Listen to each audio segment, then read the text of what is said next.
오늘 우리는 사순절 5번째 주일로 지킵니다.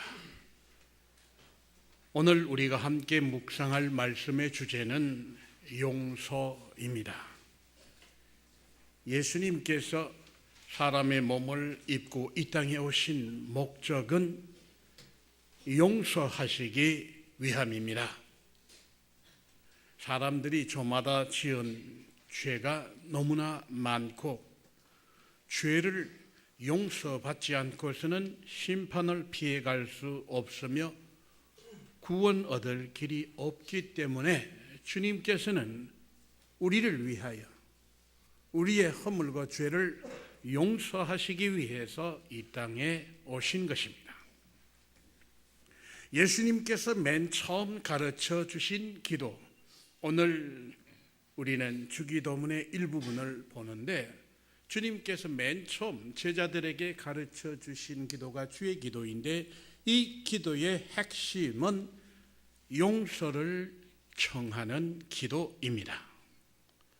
우리가 우리에게 죄 지은 자를 사하여 준 것 같이 우리의 죄를 사하여 주시옵고, 이 대목이 가장 중요한 기도의 핵심입니다.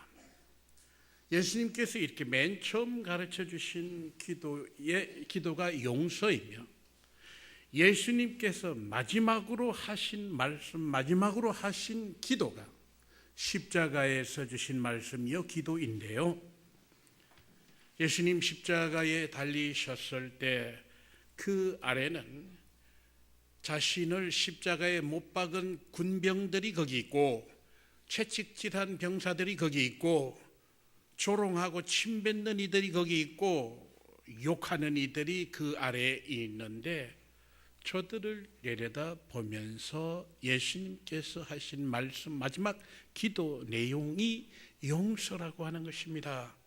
아버지여, 누가복음 23장 34절, 아버지여 저들을 사하여 주옵소서, 자기들이 하는 것을 알지 못함이니이다. 이 땅에 오신 목적이 우리를 용서하시기 위함입니다. 맨 처음 가르쳐 주신 기도가 용서의 기도입니다. 마지막으로 자신이 하시고 직접 기도하신 내용이 용서의 기도였음을 우리는 깊이 새겨야 할 것입니다. 또 예수님은 사람들이 서로 용서하도록 가르치시고 명하시기 위해 오셨다 하겠습니다. 주기도문 안에 이미 용서의 깊은 뜻이 담겨 있습니다. 우리가 우리에게 죄 지은 자를 사하여 준 것 같이 우리가 우리들 사이에 용서하는 것과 우리의 죄를 사하여 주시옵고, 그러니까 용서하는 일과 용서받는 일이 이 기도 속에는 맞물려 있습니다. 용서하는 일, 용서받는 일이 함께 맞물려 있는 것을 볼 수 있습니다. 뗄 수 없는 용서받음, 용서함, 이것이 함께 있다고 하는 것입니다. 맞물려 있습니다. 함께 있습니다. 함께 있어야 이 의미가 중요하다고 하는 것입니다. 뿐만 아니라 주기도문을 가르쳐 주시고 주님이 가르쳐 주신 기도 내용 바로 이어서 이 기도에 해설을 붙여주셨는데, 그것이 용서에 관한 해설입니다. 아주 중요한 대목이기 때문에 기도를 가르치시고 기도에 해설을 덧붙여 주신 것입니다. 14절, 너희가 사람의 잘못을 용서하면 너희 하늘 아버지께서도 너희 잘못을 용서하시려니와. 15절, 너희가 사람의 잘못을 용서하지 아니하면 너희 아버지께서 너희 잘못을 용서하지 아니하시리라. 그렇게 분명하게 말씀해 주셨습니다. 그렇습니다. 용서받는 은혜, 용서하는 은혜는 연결되는 것입니다. 나눌 수 없는 한 뜻입니다. 용서받은 자 용서해야 할 것이며 용서받기를 원하는 자 용서하는 일이 중요하다고 하는 것을 우리에게 가르치시고 우리에게 또한 명령하신 것입니다. 자, 그런데 우리 세상은 어떻습니까? 우리가 사는 세상은 어떻습니까? 우리들 속마음은 어떻습니까? 우리 마음속 깊숙이 우리들의 생각과 우리들의 마음가짐은 어떤지를 잠시 돌아보도록 하십시다. 우리는 우리 마음을 사실은 자세히 들여다보면요, 복수는 나의 것이다, 이런 생각을 가지고 삽니다. 복수는 나의 것이다. 복수는 내 몫이다. 내 권한이다.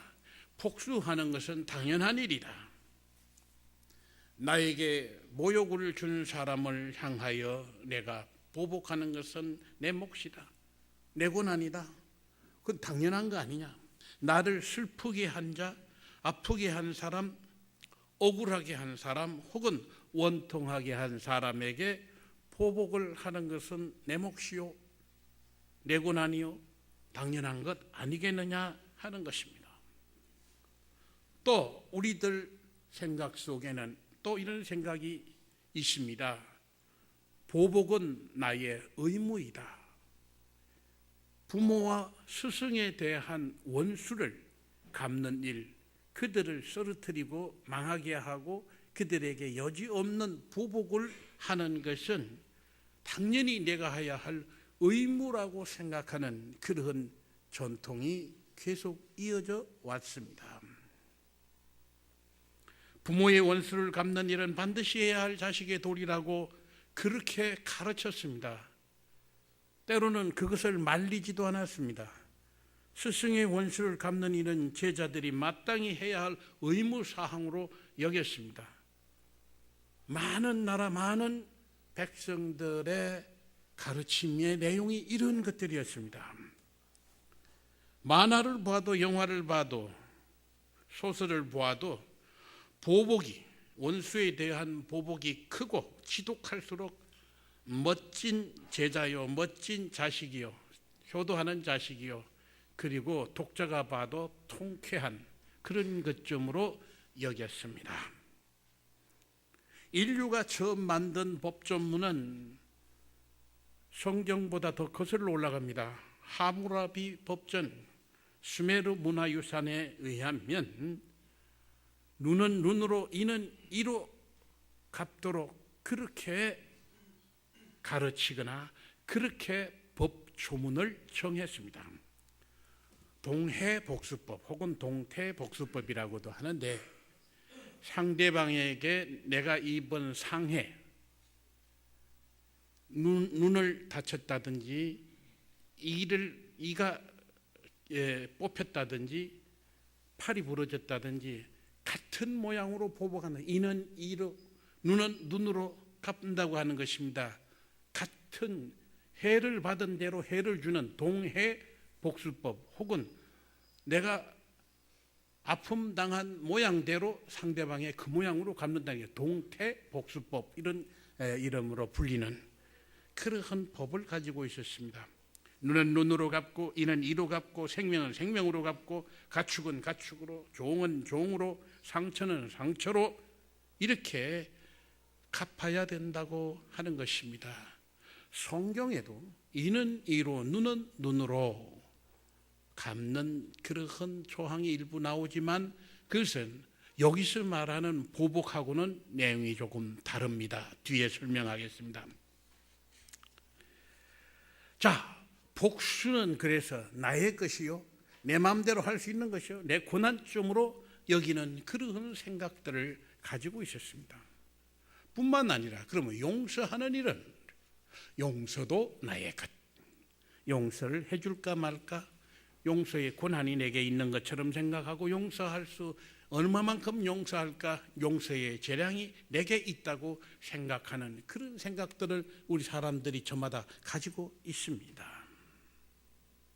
또 용서했다가도 나중에 봐서 내 기분에 따라, 내 감정에 따라 다시 용서하지 않고 본래 실수를 묻는, 언제나 다시 보복할 수 있다는 생각을 사람들은 가지고 있습니다.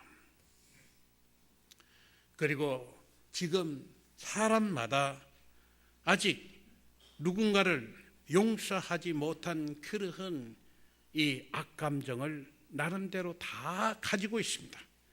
어떤 사람은 10가지, 어떤 사람은 100가지, 200가지, 300가지도 더 되는 그러한 악감정들이 자기도 모르게 가지고 있습니다. 아직 용서하지 않은 미움과 분노와 적개심, 보복심을 이 사람들은 저마다 깊이 숨기고 있습니다. 자기 자신도 모르는 무의식 속에, 이 잠재의식 속에 감춰둔 그러한 미움과 분노와 원수가 있습니다. 이게요, 가끔 가다가 우리가 깊은 잠에 빠질 때 잠 속에 누구를 미워하고 보복하는 그런 꿈을 꾸는데, 그게 나 자신도 모르게 아직도 남아있는 그런 분노가 있다고 하는 것입니다. 이게 얼마나 사람마다 많은지 알 수 없습니다. 용서도 나의 것이라고 생각하고, 그리고 용서하지 못한 것들을 가지고 있습니다. 심지어는 자기 잘못임에도 불구하고 남에게 분노하고 남에게 보복하겠다고 생각하고 원수시 삼는 그런 사람들이 있는데, 조폭들, 인격 파탄자들만 그러는 것이 아니라 우리 대부분의 사람들이 자기가 오히려 더 잘못해놓고도 원수시 여기고 미워하고 하는 그런 경우가 있는데, 한번 생각해 보십시오. 내게 그런 것이 없는가 생각해 보십시오. 한 사람도 예외 없이 이런 점이 우리 사람들의 마음속에 있습니다. 그런데 예수님은 어떠하십니까? 예수님은 어떻게 하셨습니까? 예수님은 내가 너희를 사랑한 것 같이 너희도 서로 사랑하라, 그렇게 말씀하십니다. 예수님께서 가르치신 모든 핵심적인 내용은 하나님께서 너희를 이렇게 하신 것 같이, 내가 너희를 이렇게 한 것 같이 너희도 하라고 그렇게 말씀하시는 것을 볼 수 있는데, 무엇이든 하나님께로부터 받은 대로, 주 예수님께서 보여주신 대로 사람에게 그렇게 하라 하십니다. 사랑받은 대로 사랑하라, 용서받은 대로 용서하라, 축복받은 대로 남을 축복하라, 그 축복을 나눠주라, 그렇게 말씀하시는 것을 볼 수가 있습니다. 또 무엇이든지 하나님께 청하고 싶은 대로, 하나님께 요구하고 싶은 대로 너희가 사람들에게 그렇게 하라.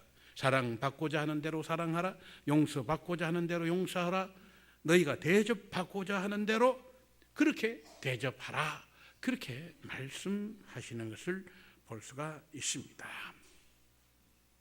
하나님께서 우리에게 주신 말씀, 보복하라는 것이 아닙니다. 이를 갈고 있어라, 그렇게 때가 오면 보복할 날이 올 것이다, 여지없이 그를 잔인하게 어떻게 하라, 저 북한 사람들처럼 불바다를 만들 것이니 어쩌고 저쩌고 하는데, 보복은 하나님의 뜻이 아닙니다. 구약 성경에도 보면 이를 이로 갚고 눈으로 갚으라고 한 그 말씀은 반드시 보복하라는 뜻이 아니고, 사람들의 분노가 알맞음을 넘어서 엄청나게 보복이 크게 되고 보복이 악순환 되는 것을 막자는 뜻이 거기 포함되어 있는데, 구약 성경의 진정한 하나님의 뜻은 레위기 19장 18절의 말씀, 원수 갚으라, 원수를 갚지 말며 동포를 원망하지 말며 내 이웃 사랑하기를 내 자신과 같이 하라. 나는 여호와니라. 나 여호와가 말한다. 원수를 갚지 말고 서로 원망하지 말며 내 이웃 사랑하기를 내 자신과 같이 하라. 나는 여호와라. 또 예수님께서는 마태복음 5장 말씀에 눈은 눈으로, 이는 이로 갚으라 하였다는 것을 너희가 들었으나 나는 너희에게 이르노니 악한 자를 대적하지 말고 누가 네 오른뺨을 치거든 왼편으로 돌려대라. 네 이웃을 사랑하고 네 원수를 미워하라 하였다는 것을 너희가 들었으나 나는 너희에게 이르노니 너희 원수를 사랑하고 너희를 박해하는 자를 위하여 기도하라. 그렇게 말씀하셨습니다. 예수님께서는 보복은 나의 것이라 하지 않았습니다.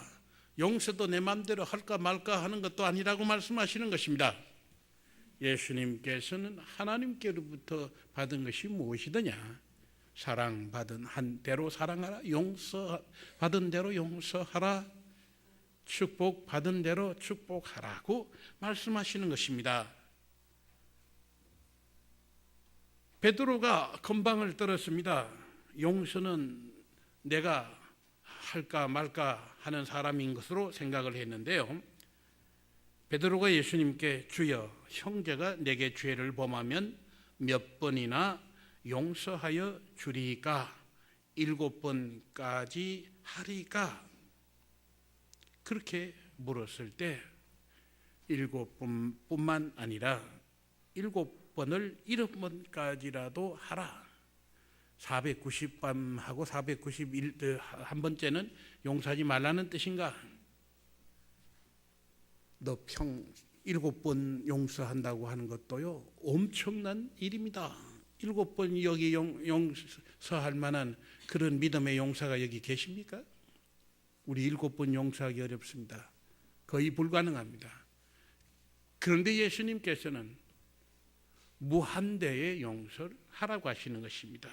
그것은 예수님께서 하신 말씀은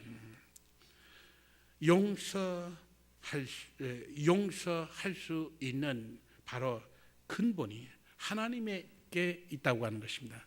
용서의 근본이 하나님께 있다고 하는 겁니다. 사랑의 근본이 하나님께 있지 않아요? 우리가 사랑하는 것 이거 모두 하나님께로부터 온 겁니다. 하나님의 사랑하심 같이 우리도 사랑하라고 하는 겁니다. 예수 그리스도께서 사랑하신 같이 너희도 서로 사랑하라고 하신 것입니다. 그처럼 너희가 용서받는 것처럼 용서하는 거예요. 근본이 하나님께로부터 나오는 건데 마치 내게서 용서할까 말까, 사랑할까 말까 이렇게 생각하는 그런 건방진, 이것은 다른 종교에서는 요선에서 머무를 수 있지만 적어도 참된 신앙, 우리 기독교 신앙의 핵심은 우리는 하나님께로부터 근거한 것입니다. 그 사랑이 하나님께로부터 왔고 그 사랑 받은 바 사랑을 우리가 실천하는 것입니다. 그 용서받은 바 그것을 우리가 용서하는 것입니다. 우리에게서 나오는 것이 무엇이 온전한 것이 있겠습니까? 하나님께로부터 온 것이라야 온전할 수 있다고 하는 것입니다. 그렇습니다. 베드로는 용서의 권한을 생각했지만 예수님은 용서는 당연한 것으로 말씀하시고 용서하라 오히려 명령을 하신 것이라 하겠습니다. 골로새서 3장에도 누가 네게 혐의가 있거든 서로 용납하고 피차 용서하되 주께서 너희를 용서하신 것과 같이 너희도 용서하라. 모든 사랑과 용서의 근거가 주님께 있음을 우리에게 말씀하시는 것입니다. 그리고 용서받은 자로서 남을 용서하지 못하는 자, 그것은 하나님께 합당하지 않은 자요 오히려 하나님의 심판을 받을 사람이라고 하는 것을 분명히 하셨습니다. 마태복음 18장, 우리는 모두 하나님 앞에 설 수 없는 허물 많은 죄인으로서 죄 사함을 받은 사람, 그러니까 용서에 빚진 사람, 사랑에 빚진 사람, 은혜에 빚진 사람인데, 그러면 당연히 우리도 빚 갚는 심정으로 하나님께 갚는 것이 아니라 사람들에게 그것을 갚아나가야 할 터인데, 빚 갚는 심정으로 세상 모든 내게 잘못한 사람, 사랑받지 못하는 사람을 사랑하고 용서해야 할 텐데 그렇지 않는다고 한다면 하나님의 진노가 임하리라고 하는 것입니다.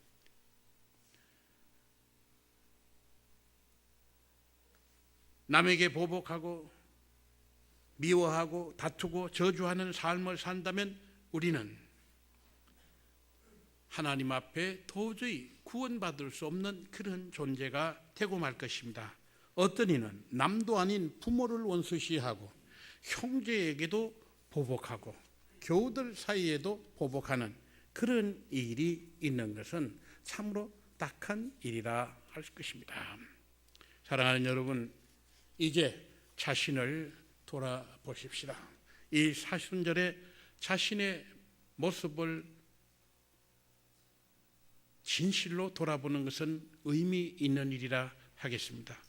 깊이 묵상하며 주님의 말씀 앞에 머리를 숙이고 간절히 기도하며 주님의 거룩하신 앞에 무릎을 꿇고 그리고 있는 그대로 그 앞에 자신의 모습을 되돌아보십시다. 그러면 거기 부끄럽고 못된 자신의 모습을 볼 수 있을 것입니다. 사랑받았음에도 사랑하지 못하고 사는 자신의 모습이 보이실 것입니다. 그 크신 사랑 용서를 받고도 용서하지 못한 것이 얼마나 많은지 우리 속 깊은 곳에 컴컴한 곳에 정말 숨겨놓은 미움과 분노와 그게 보복심과 저주가 그 안에 얼마나 많이 담겨 있는지도 우리는 볼 수 있을 것입니다. 우리는 하나님의 사랑 앞에서 또 하나님 두려움 앞에서 우리 자신의 모든 죄의 짐을 내려놓으십시다. 허물투성이를 내려놓으십시다. 부끄러운 줄 모르고 들고 있는 자랑거리도 내려놓도록 하십시다. 모든 잘못을 일일이 회개하십시다. 사랑하지 못한 것, 이해하지 못한 것, 미워하지 못한 것, 욕하고 저주한 것을 고백하십시다. 조그만 일로 다투고 돌아서고 두고두고 곱씹는 남의 허물도 내려놓으십시다. 회개하지 못한 것, 용서하지 못한 것, 이런 것을 내 안에 감춰둔다고 하면 우리는 남이 아닌 자신을 더 아프게 하고 더 고통스럽게 하고 병이 되게 하고 우리 자신을 죽게 하는 그러한 잘못을 저지르고 말게 될 것입니다. 사랑하는 여러분, 진정 용서받은 자 그리고 용서한 자가 용서받으며 또 용서한 자에게 하나님께서 주시는 참 자유가 그 안에 있을 것이며 참으로 용서받고 용서하는 자에게 참된 평화가 임할 것이며 주님의 놀라운 사랑이 거기 있을 것이며 주님께서 주시는 새 생명을 맛보게 될 것입니다. 기도드리겠습니다. 용서받을 수 없는 사람들의 죄를 용서하시고 구원하여 주시기 위해 이 땅에 친히 오신 주님의 놀라우신 사랑을 감사드립니다. 몸소 십자가를 지심으로 우리의 죄를 사하시며 우리에게도 용서하라 가르치시고 명령하신 주님의 은혜 또한 감사를 드립니다. 이 사순절에 주님께 용서받은 대로 용서하고 사랑받은 대로 사랑하며 놀라운 주님의 사랑, 놀라운 주님의 은혜를 세상에서 증거하는 삶 살도록 저희들을 새롭게 하옵소서. 그리스도 예수님의 이름으로 기도드립니다. 아멘.